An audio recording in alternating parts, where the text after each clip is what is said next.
হয়ে এসেছি স্পিতাতে। ওকে আমার অন্তরের অন্তঃস্থল থেকে অভিনন্দন জানাচ্ছি। আজকের এই শুভ মুহূর্ত, যে শুভ মুহূর্তের সূত্র ধরে এখানে অনেক কবি, সাহিত্যিক, জ্ঞানীজনরা সমবেত হয়েছেন, সেটা হল কবি কাব্যগ্রন্থ উন্মোচনের অনুষ্ঠান দক্ষিণের বারান্দা। আজকের এই অনুষ্ঠান নিয়ে আমরা অনেক কথাই শুনতে পেলাম, এবং যে কথাগুলোর মধ্য দিয়ে আমাদের আগামী দিনে নিজেদেরকে আরো বেশি সমৃদ্ধি লাভের যে পথ আমরা খুঁজে পেয়েছি, তা আমাদের পাথেরও হয়ে থাকবে, এটা আমার দৃঢ় বিশ্বাস। স্পিতা আমাকে কিছুদিন আগে আমন্ত্রণ জানিয়েছিল, কাকু তুমি কিন্তু আমার বই উন্মোচন অনুষ্ঠানে কাকুমণিকে নিয়ে অবশ্যই আসবে।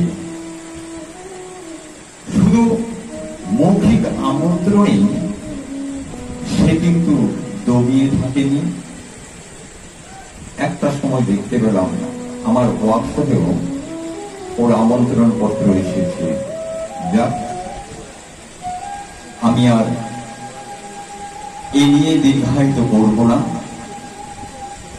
স্মিতা আমাকে বলেছে যে কাকু, খুব ছোট্ট একটা কাব্যগ্রন্থ উন্মোচন হতে যাচ্ছে,